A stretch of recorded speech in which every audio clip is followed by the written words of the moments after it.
Szczęść Boże, Grüß Gott, natura. 2000 lekko. W związku z taką piękną aurą udamy się dziś na wieś. No, chociaż nie wiem, czy tu żabami nie walnie, ale żółty. O! Wow! Ale spokojnie, słuchajcie, to jest taka wieś, nie musicie się pakować. To jest taka wieś, że nie wyjdziemy nawet z miasta. O, a wydaje mi się, że nigdy nie przytoczyłem Wam legendy magicznego źródełka. Legenda głosi, że kto podejdzie do tego magicznego źródełka i napije się z niego wody, to na pewno dostanie mandat szybciej niż minutę, bo jesteśmy pod komisariatem policji. Ale zasadniczo to ja nigdy osobiście nie próbowałem. To jakbyście mieli ochotę, to dajcie znać, czy to prawda.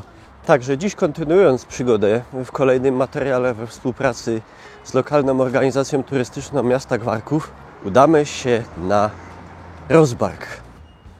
Ale nie wyprzedzajmy faktów. By the way, niesponsorowana reklama. Bardzo fajna kawiarnia się otwarła na Piekarskiej, rogu Piłsudskiego. A ja wiem, co mówię, jestem wielkim kawiorzem. Piję kawę w swoim życiu 30-letnim już jakieś ze 4 miesiące, a może i z 5. A spacerujemy właśnie przez jeden z cudów ziemi górnośląskiej, czyli bytomską Wenecję. Ulicę, która po każdym większym deszczu po prostu, dosłownie, nie przesadzę jak powiem, że tonie. Także nie dość, że macie tutaj kupę świetnej architektury, takiej naprawdę dobrej, to jeszcze dodatkowe atrakcje w postaci rejsu gondolą. W sumie to nie ma śmiechu, bo po każdej większej ulewie faktycznie ta ulica tonie i podtapiane są piwnice lokali przy niej. A co ciekawe, to już nie jest żadna nowość, bo cały ten rejon tej ulicy tutaj od czasów średniowiecznych nazywał się Błotnica. Było błoto. A czemu? Bo jest to najniżej położony obszar w mieście i cała woda zawsze tu ściekała i robił się jeden, jak się to mówi, gnój. Co ciekawe, Błotnica przeżyła wszystkie władze i okresy panowania w Bytomiu, przeżyła hitlerowski nazizm. Niemcy jedynie co to zgermanizowali pisownię i z Błotnicy zrobili Blotnicę przez TZ. Oryginalna średniowieczna nazwa nie przeżyła jednak komuny. Po dekomunizacji też jakoś do niej nie wrócono. Stwierdzono jednak, że Piłsudski w Bytomiu jest ważniejszy. Czy Piłsudski kiedykolwiek w Bytomiu był? Chyba nie. W nawiązaniu do wsi Rozbark, tu przy starych koszarach i pięknie wyremontowanym domu Ul, już kiedyś o tym wspominałem, ale mamy kamień graniczny między Bytomiem a Rozbarkiem. Tu jeszcze Bytom, tu już Rozbark. No i tak, tu jestem w mieście, a tu już na wsi.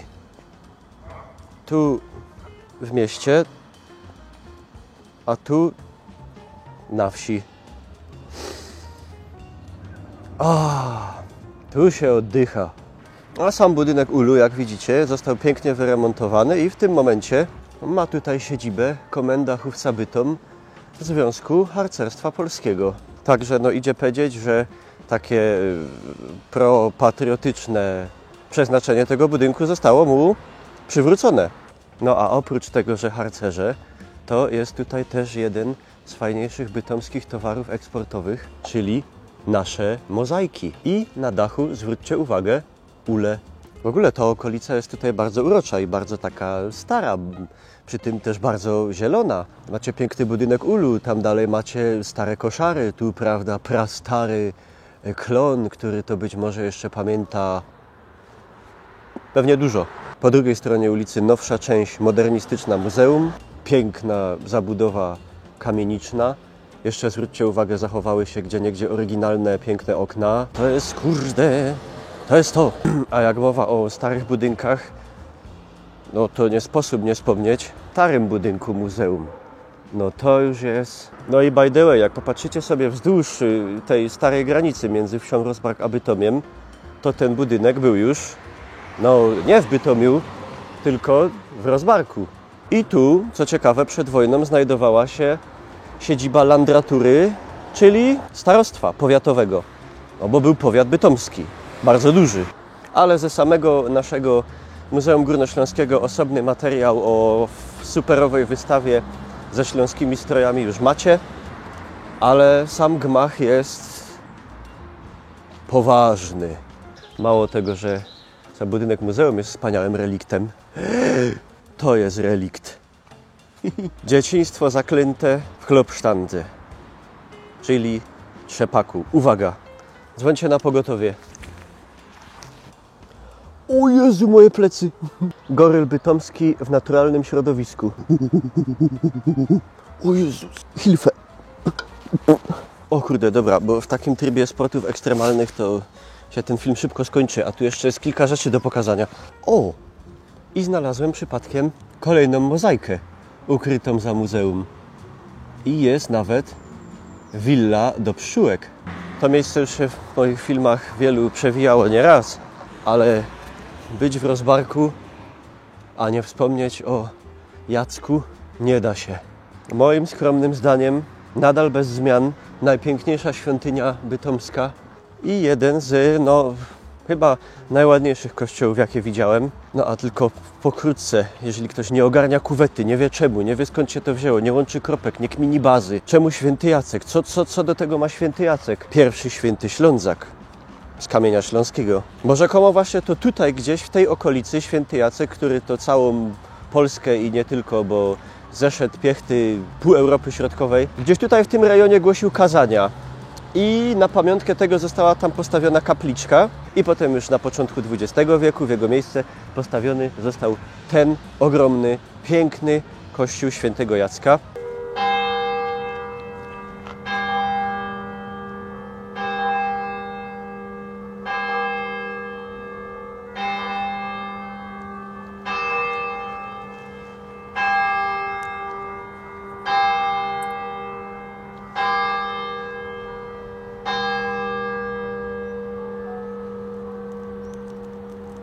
Tak jest, na potrzeby tego filmu zgodą, że się z Farożym, żeby odpalili dzwon. Ja nie żałuję na tę produkcję, to ma być kino. Jak wy za to nie ustawicie tam choby tej łapki, to już nie robię więcej. Już jakiś czas temu został pięknie zrewitalizowany, ale nie tylko kościół, bo zagospodarowano tutaj pięknie cały ogród, gdzie mamy w takim stylu, takim łączącym, zobaczcie, gdzieś tutaj jakieś takie industrial z historią, ale nowoczesnością. Mamy tutaj stację drogi krzyżowej, też w takim bardzo ciekawym sznycie zrobione. I mamy tu takie kule.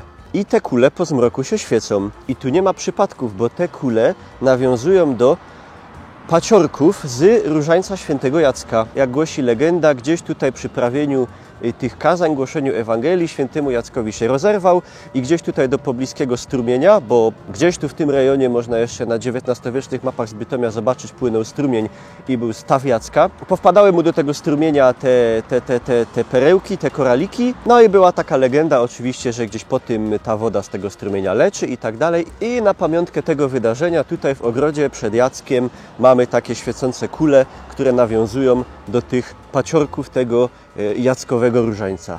Naprawdę bardzo, bardzo urokliwa, zwłaszcza wiosną, latem, jesienią okolica, że jeżeli nawet nie jesteście wierzący, nie odczuwacie jakiejś wielkiej potrzeby modlitwy, to wpaść tutaj, przespacerować się pod Jackiem, po Rozbarku, no prima sort. A ty co?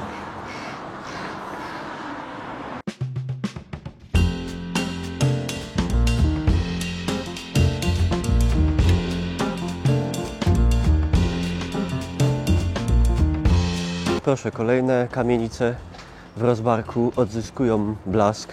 No, pomyśleć na przykład, że w miejscu czterogwiazdkowego hotelu jeszcze nie tak dawno stała parterowa chłopska chałupka. Rozbark jest o tyle ciekawy, że jako wieś w zasadzie zrośnięty z miastem Bytom jest od zawsze, od wieków, ale do miasta technicznie włączony zostaje dopiero w 27 roku. Także dopiero za 2 lata będzie 100 lat od tego wydarzenia. No i widać, że zabudowa jest tutaj trochę inna niż w Bytomiu właściwym.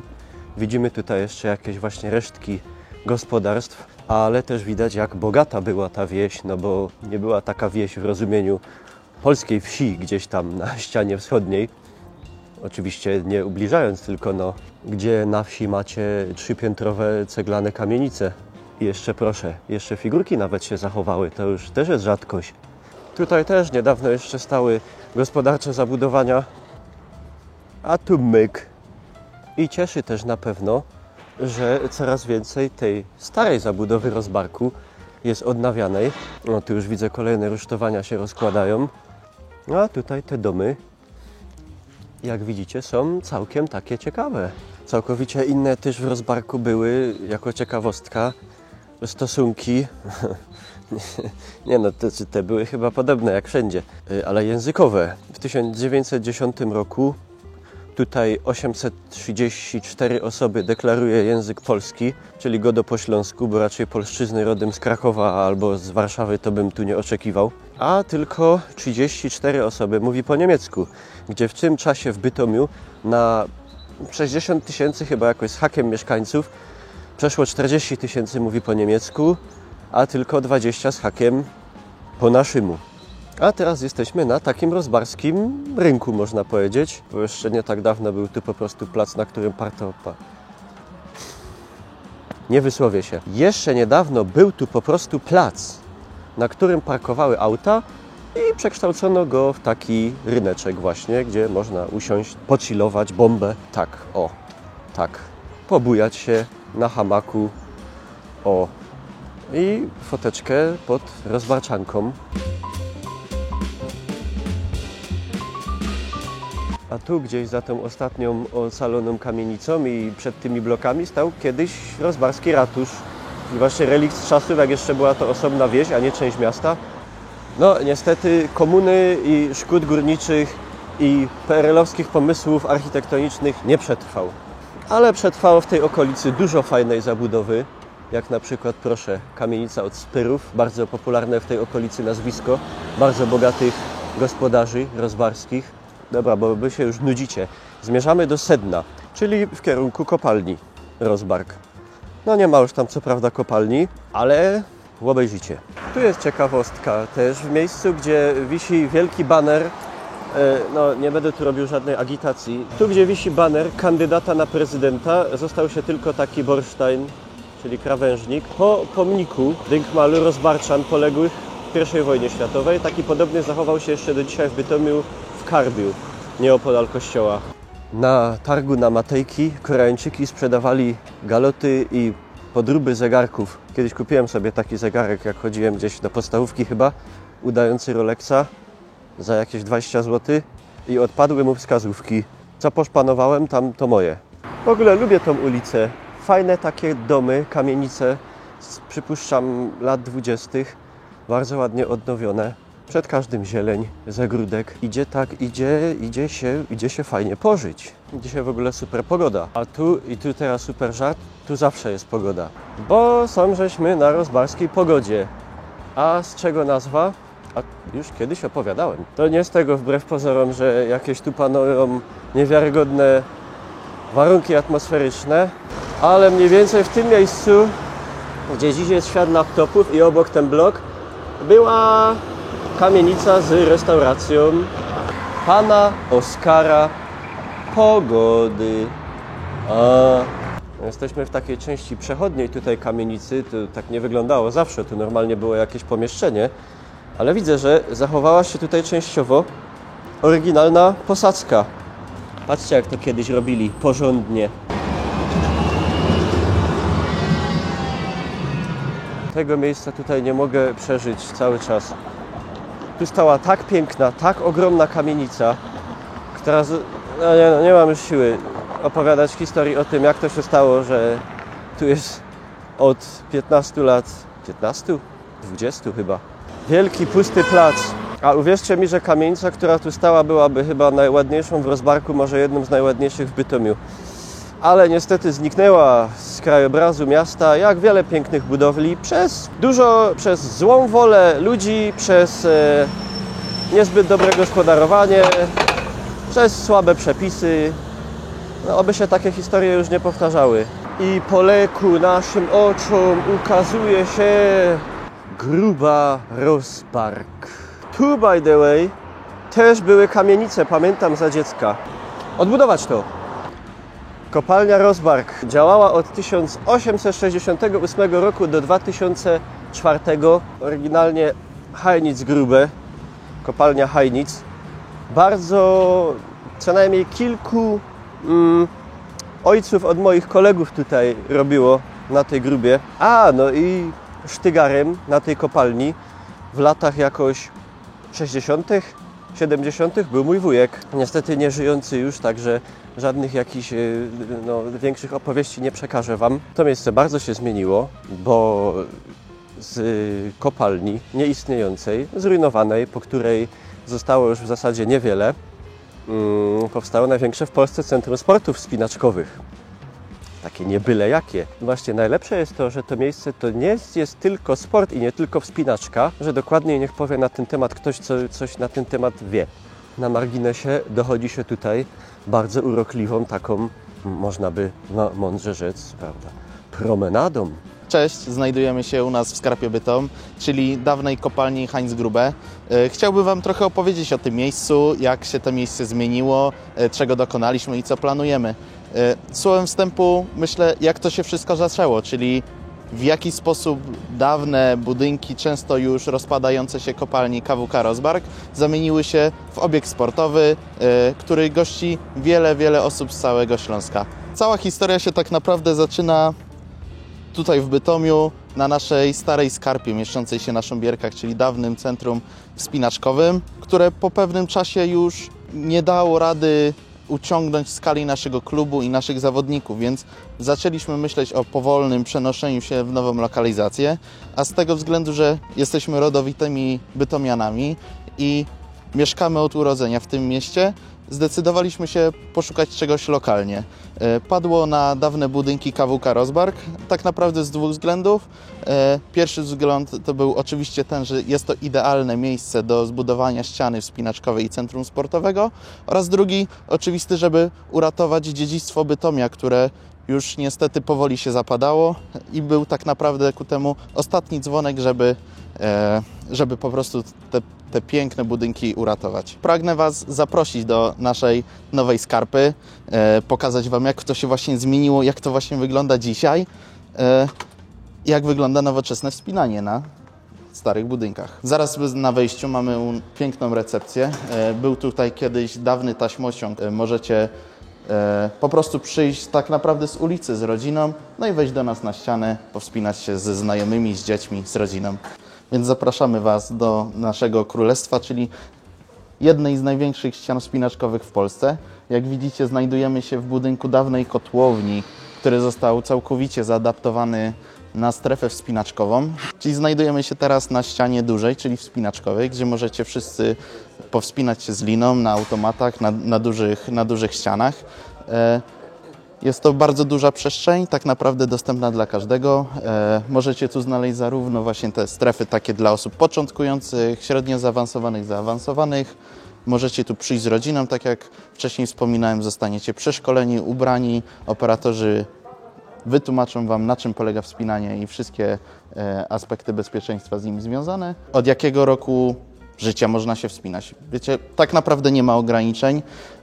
Jedyne, co nas ogranicza, to te pasy do autoasekuracji, których minimalna waga, żeby po prostu utrzymać i bezpiecznie spuścić człowieka, to jest 15 kg, więc jeśli macie 3-latka, który już po prostu taką wagę osiągnął, możecie z nim przyjść na ścianę, puścić go i na pewno będzie się świetnie bawił, zwłaszcza, że mamy ku temu przygotowaną właśnie taką strefę dla dzieci. Jesteśmy teraz w ostatniej, najwyższej strefie naszego obiektu, czyli ściana do spraywalla. Ściana tak naprawdę nakręcona do maksimum chwytami, na której możecie przyjść ze znajomymi, poukładać własne drogi, powskazywać sobie chwyty, spróbować jakichś tam trudności oraz wykonać świetny trening, ponieważ jest to jedyna tak wielka ściana w Polsce, która umożliwia trening obwodowy, czyli wspinanie się tak naprawdę w kółko.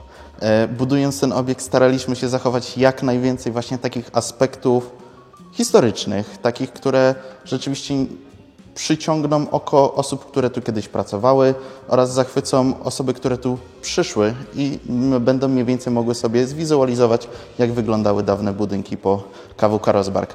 Za mną widzicie tak naprawdę w pełni odrestaurowaną ścianę budynku, która została wyczyszczona. Ona jest w pełni oryginalna, Jak kopalnia, to oczywiście chodnik górniczy, a jak wejście do kopalni, to oczywiście szczęść Boże.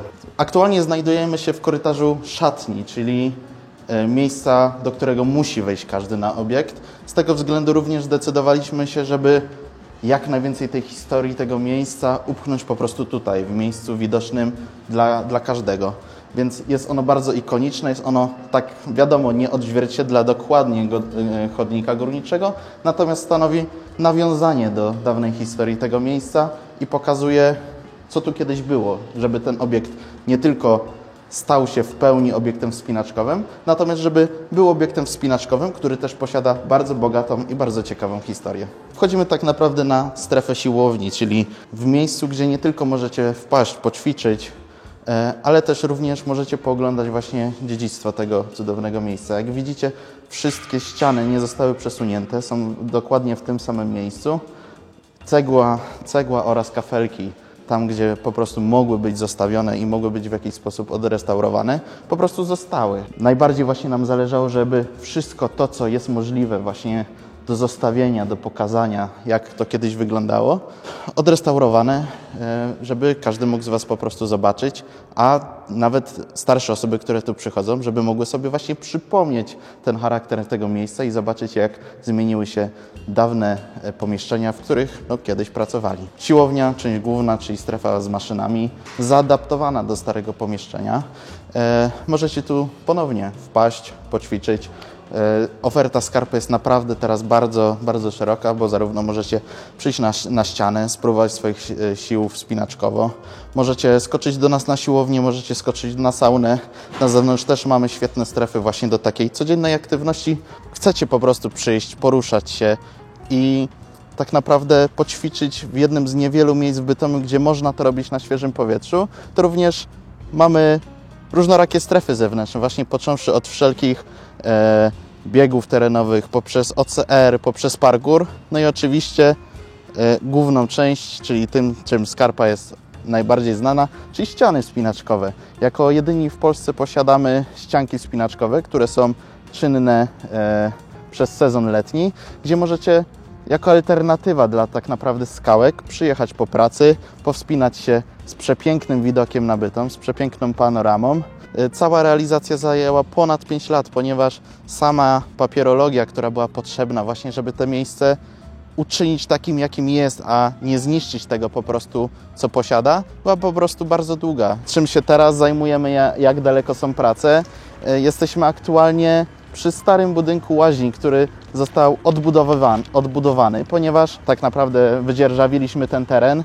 Ten budynek był zniszczony. Niestety wraz z likwidacją kopalni został on całkowicie zgruzowany, no i przestał istnieć, a to, że chcemy po prostu tą tradycję kultywować i pokazywać te miejsce i cały czas nawiązywać do byłej tradycji, zdecydowaliśmy się, że ten budynek dawnej łaźni odbudujemy właśnie w takiej formie, jakiej kiedyś był i nadamy mu na nowo, nowe po prostu funkcje. Na strefie zewnętrznej, poza oczywiście strefą po prostu do spotkań z rodziną, do spotkań ze znajomymi, zdecydowaliśmy się wybudować duży obszar trawiasty, na którym zwłaszcza jak wspinacze przyjeżdżają, to mogą po prostu sobie rozstawić namiot, przespać się po prostu w innej formie niż w dotychczasowych hotelach, zwłaszcza, że ta forma noclegu przez wspinaczy jest naprawdę preferowana.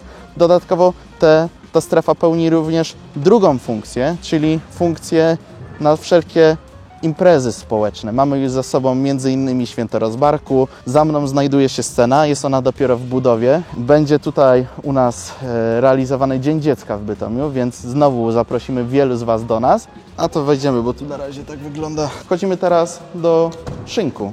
Dobrze słyszycie? W tym miejscu postawimy Szynk Rozbark, czyli dawną knajpę górniczą o takim właśnie charakterze śląskim, jak sami widzicie, czyli kolejne właśnie nawiązanie do tej tradycji górniczej. Jeszcze trochę czasu i będziecie mogli tutaj przyjść z rodziną, zjeść obiad, czy po prostu przyjść z kumplami, jak to w szynku bywa, po prostu z nimi siąść i się integrować.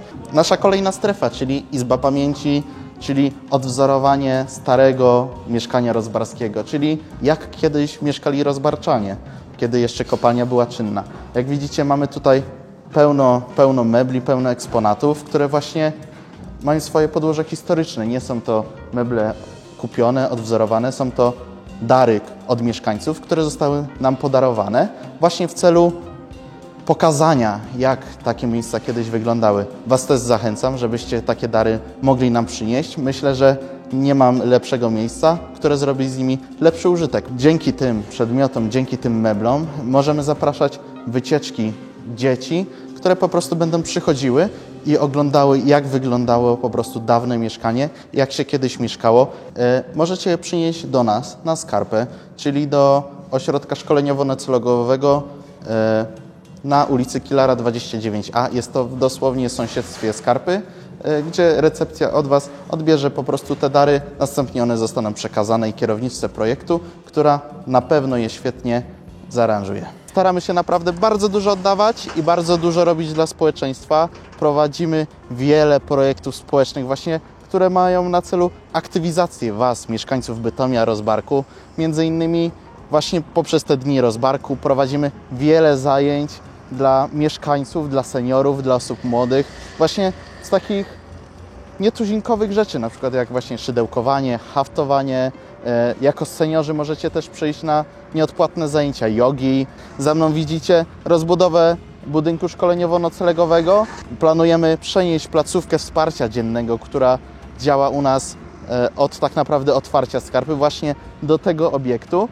Cały projekt zakłada budowę farm paneli fotowoltaicznych, magazyny energii, energię wiatrową, naprawdę pełne, całe, praktycznie kompleksowe skupisko tych źródeł odnawialnych, a za mną jeszcze nie wybudowane, jeszcze nie tknięte, ale w planach już zaplanowane nowe budynki, które kiedyś tu mają powstać.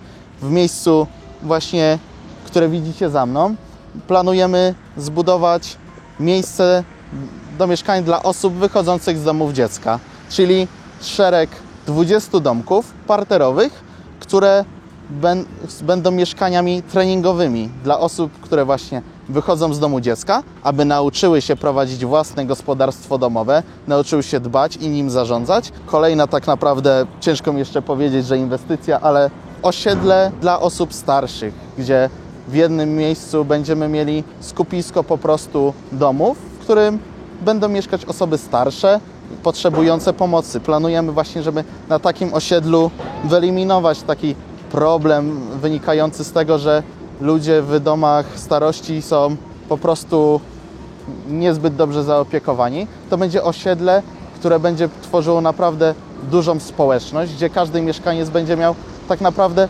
osobny dom, a na całe osiedle będzie tylko kilku opiekunów, którzy będą pomagać osobom starszym, nie ich wyręczać. Ostatnia część Skarpy, czyli mieszczący się już po drugiej stronie ulicy budynek dawnej dyrekcji, który został tak naprawdę niedawno przejęty.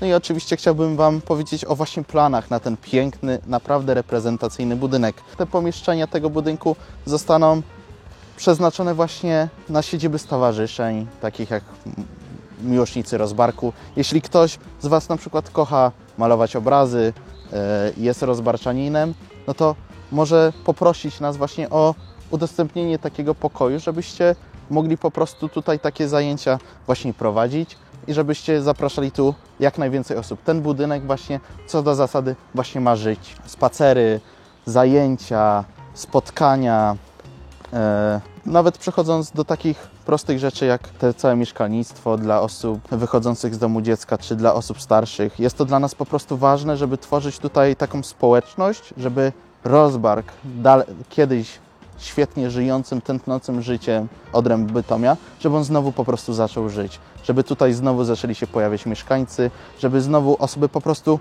zaczęły przychodzić, ponieważ jest to miejsce Wasze, jest to miejsce historyczne. Część tej historii na pewno tworzycie Wy, co jest dla nas bardzo ważne, żebyście przyszli, pojawili się i żebyśmy na nowo po prostu nadali nowemu ducha i życiu temu pięknemu miejscu. Widzicie, że Rozbark się bardzo zmienia. Zresztą a propos, za mną już macie przecież zaadaptowany na przykład budynek cechowni kopalni Rozbark na budynki teatru, ale oprócz tego, że macie tutaj postindustrialne takie budynki po kopalni, okolica jest bardzo zielona, naprawdę tu Natura 3000. bardzo fajnie połączona z centrum miasta. Tutaj ulica Kilara, która za niedługo, jak wspominaliśmy, będzie gruntownie przebudowana, którą będzie można dojechać autem i nie tylko, bo rowerem, ścieżką rowerową do serca Bytomia. A Skarpę zwiedziłem pierwszy raz tak dogłębnie. No, robi naprawdę bardzo duże wrażenie. I zwłaszcza wrażenie robi to, że to nie są tylko jakieś kreski i malunki stawiane na mapie i na planie, ale no widzieliście, że tutaj robota idzie naprawdę pełną parą. Skarpa to myślę jest taki właśnie modelowy przykład, jak fajnie zagospodarować tereny poprzemysłowe, postindustrialne, w tym przypadku po kopalni, na całkowicie nowy cel, ale jednocześnie bardzo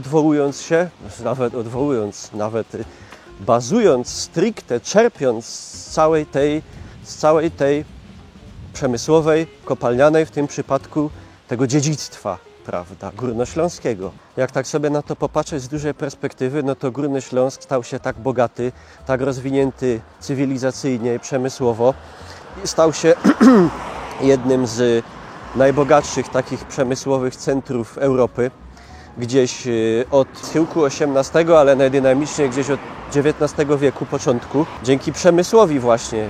No i dzięki temu właśnie narodziło się tutaj bogactwo tych miast, które możemy coraz częściej zauważać dziś po wyremontowanych pięknych kamienicach, kościołach, kapliczkach, gmachów, na przykład ten dyrekcji, gmachów szkół, urzędów, że to było takie, no nie byle jakie miejsce. No i do takiego przemysłu jak 200 czy 200 z hakiem lat temu raczej już nie wrócimy. Ale może właśnie Górny Śląsk stanie się znowu potęgą europejską innego typu technologii, właśnie może innowacyjnych, może informatyczną, turystyczną, sportową jak tutaj. Dziękuję Wam pięknie za uwagę, żeście ze mną zwiedzili kawałek Rozbarku. Zachęcam do wiosenno-letnich spacerów, odwiedzania, wspinania się na Skarpie, podzielenia się jakimiś, jeśli macie, artefaktami do powstającej Izby Rozbarskiej, do odwiedzenia ich strony i oczywiście wpadnijcie też na stronę lokalnej organizacji turystycznej miasta Gwarków, którą macie podlinkowaną poniżej, bo tam już jak kiedyś opowiadałem Wam, korzystając z ich atrakcji można zyskać fajne bonusy i myślę, że jeszcze jakieś filmy we współpracy z nimi powstaną. Jeśli się Wam podobają, to zachęcam do zostawienia jakiej łapy i komentarza i na dodum to montować. Patrzcie tam jako.